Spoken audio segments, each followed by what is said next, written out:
Bendiciones a todos. Continuamos con la segunda parte de esta enseñanza. Saluditos a todos en el nombre del Señor.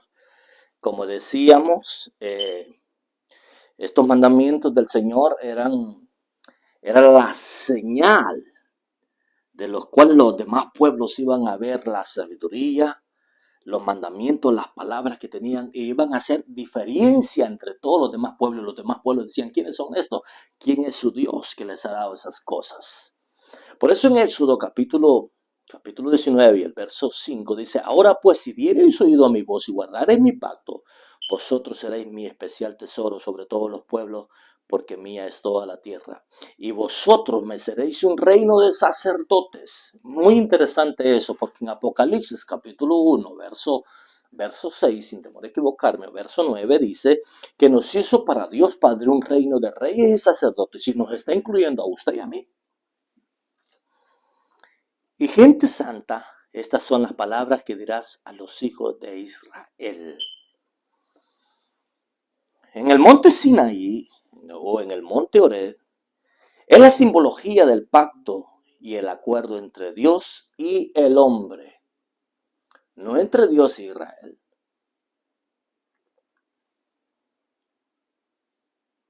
Este lugar es sagrado para la iglesia por haberse realizado allí un momento tan extraordinario como el encuentro de Dios con Moisés para establecer parámetros para el pueblo de Dios.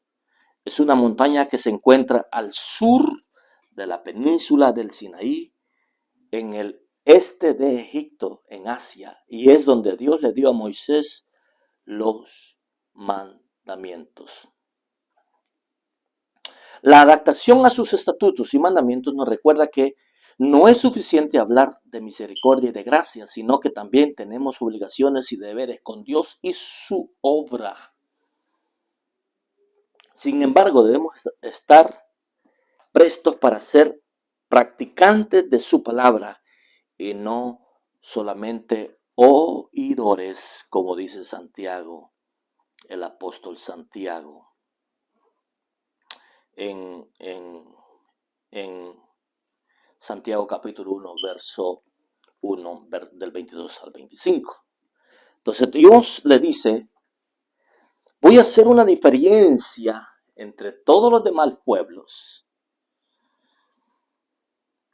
Y esta va a ser la diferencia, que le voy a dar lo que a mí me agrada y lo que no me desagrada. No tendrá dioses ajenos. Dios es celoso.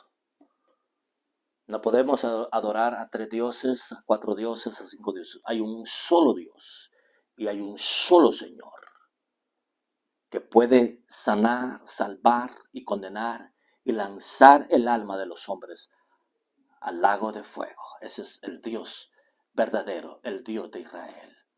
A nadie más en el cosmos, en el universo, le corresponde ese poder. Solamente al Dios creador de todas las cosas, sean espíritus, sean tronos, sean dominios, sean señoríos. Aún en el mundo de los hombres, solamente Él tiene ese poder. Aleluya. Dice: no te harás imagen de ninguna semejanza de lo que está arriba en el cielo, ni abajo en la tierra, ni en las aguas debajo de la tierra. No te inclinarás a ellas, ni las honrarás, porque yo soy Jehová tu Dios, fuerte, celoso, que visito la maldad de los padres sobre los hijos hasta la 3ª y la 4ª generación de los que me aborrecen. Y hago misericordia a millares y a los que me aman y guardan mis mandamientos. ¿Queremos la misericordia de Dios? ¿Queremos el favor de Dios? Amemos a Dios. Y lo único que demuestra que yo amo al Señor, es que guardo su palabra. Dice: y hago misericordia a millares y a los que me aman y guardan mis mandamientos. No tomarás el nombre de Jehová tu Dios en vano, porque no dará por inocente Jehová al que tomare su nombre en vano. Acuérdate del día de reposo para santificarlo. 6 días trabajarás y harás toda obra, mas el séptimo día es reposo para Jehová tu Dios.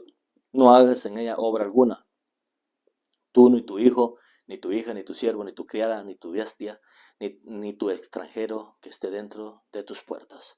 Porque en 6 días hizo Jehová los cielos y la tierra, el mar y todas las cosas que en ellas hay, y reposó en el séptimo día. Por tanto Jehová bendijo el séptimo día y lo santificó.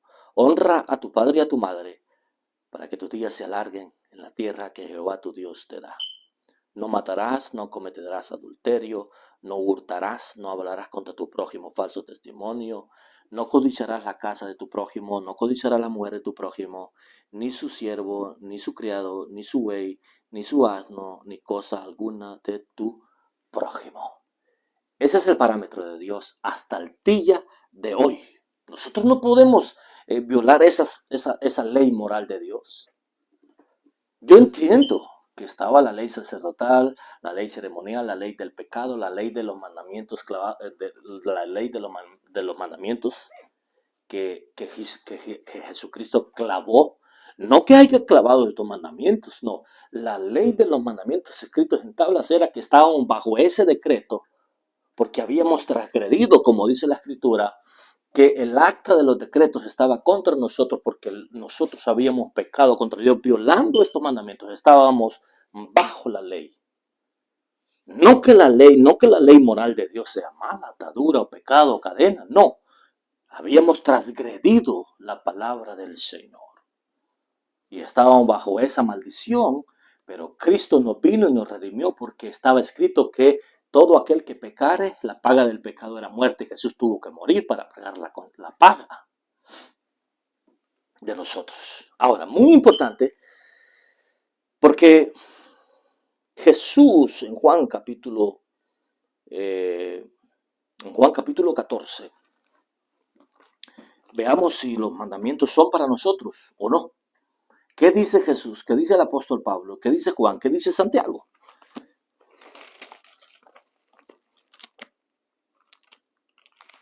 En el Evangelio de Juan, capítulo 14, el verso 21, dice, el que tiene mis mandamientos. Fíjate que es curioso, porque Jesús dice en el 15, si me amáis, guarda mis mandamientos. Los mandamientos del Sinaí. No dicen los mandamientos de Dios, no dicen los mandamientos de mi Padre. Dice, si me amas, guarda mis mandamientos. Entonces, ¿quién fue el Dios que se le reveló a Moisés allá en el Sinaí? El que estaba encarnado aquí en la tierra. El que me ha visto a mí, ha visto al Padre.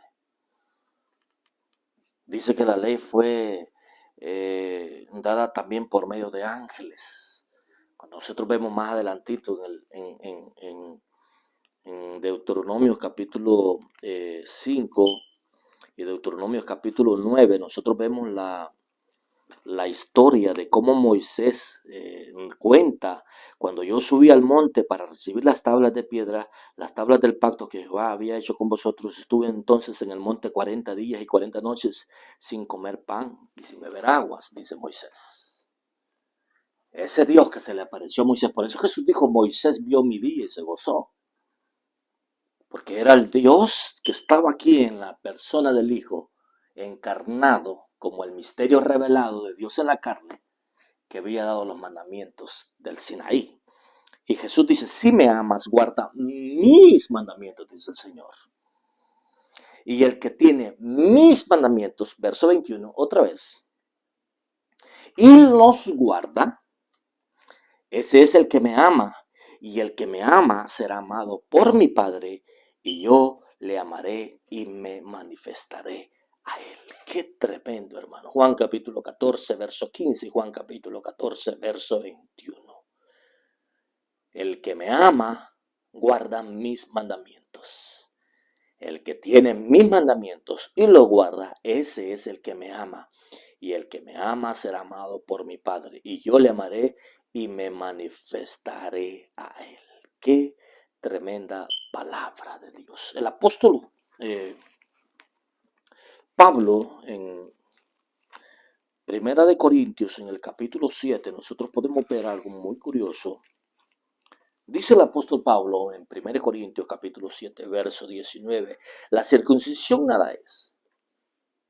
Y la incircuncisión nada es tampoco, dice el apóstol, sino el guardar los mandamientos de Dios. O sea, obedecer a esta escritura es lo más importante que nosotros debemos de tener. Por eso, cuando se cierra el ciclo de la iglesia, Señor, en tu nombre profetizamos, echamos fuera demonios, hicimos milagros, apartados de mí, hacedores de maldad. En otra versión dice, apartados de mí, transgresores de mi palabra, transgresores de mis mandamientos. No te dejes engañar, hermano, de los que dicen que no tienes que obedecer. Crea lo que está escrito, porque lo que está escrito, escrito está. Este es Pablo, que es el que fundó la doctrina del Evangelio. En Romanos capítulo 12, el libro de Romanos,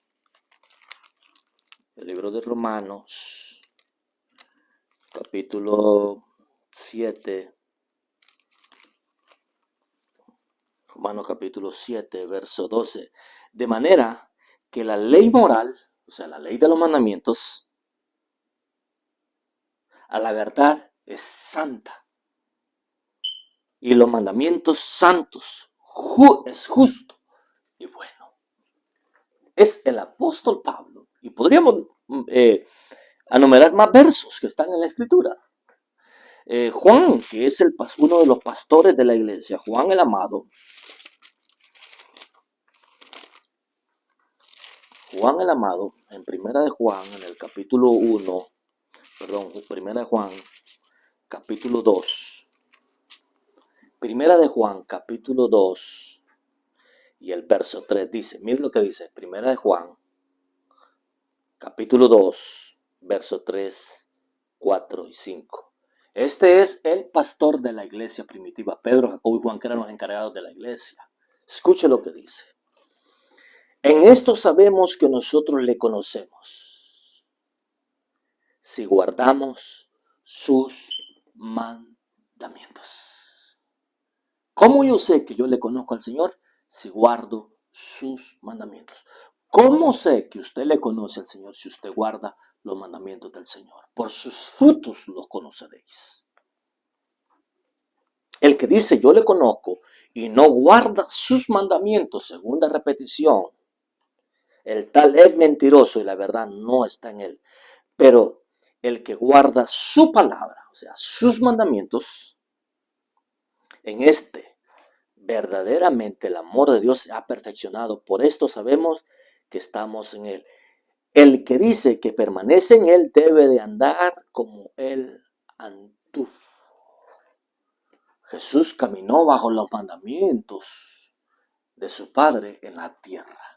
Y si yo digo que le conozco a él, debo de guardar los mandamientos y agradar solamente a él. Y los frutos de eso va a ser que yo voy a andar y caminar como él anduvo. Oh, pero eso es perfección. No, ese no es perfección. Esa es obediencia a la escritura, a la palabra del Señor. Como dice Santiago, todos nosotros lo conocemos, no seas, Santiago capítulo 1, verso 22, no seas oidores de la palabra solamente, sino hacedores de ella. Y en Apocalipsis, es curioso que el Espíritu Santo haya escrito en Apocalipsis capítulo 14, Apocalipsis capítulo 14 y el verso 12, mire lo que dice. Aquí está la paciencia de los santos. Y con esto cierro esta segunda parte. Aquí está la paciencia de los santos, los que guardan los mandamientos de Dios y la fe de Jesús. O sea, por gracia soy salvo, no por obras, para que nadie se gloríe, porque esa salvación estaba desde antes de la fundación del mundo, cuando el Hijo de Dios, según Hebreos, se ofreció en espíritu en la eternidad para venir a morir por todos los hombres. No por un grupo, como dicen los calvinistas o los bautistas, sino como dice la Escritura, por todo el mundo y por todos los hombres. Y hay muchos pasajes de la Escritura que hablan de esa verdad absoluta.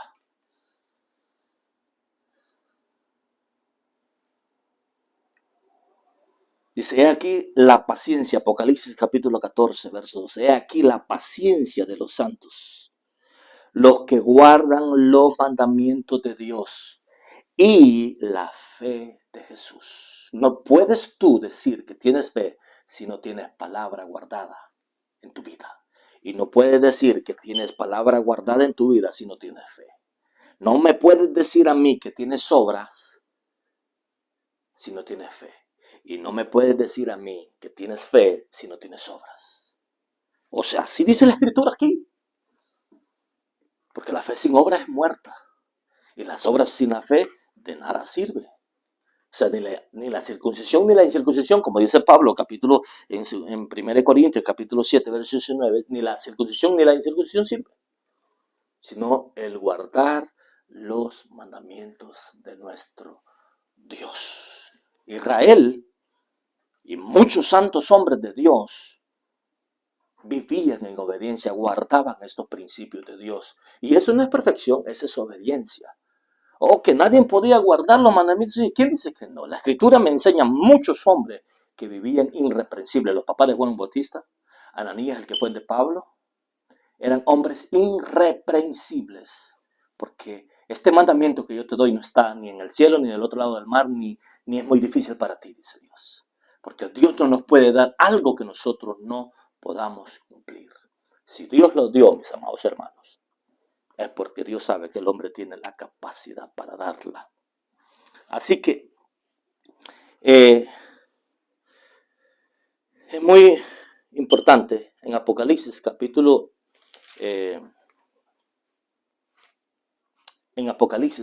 12. Mire lo que dice Apocalipsis capítulo 12, verso 17, y con esto cerramos.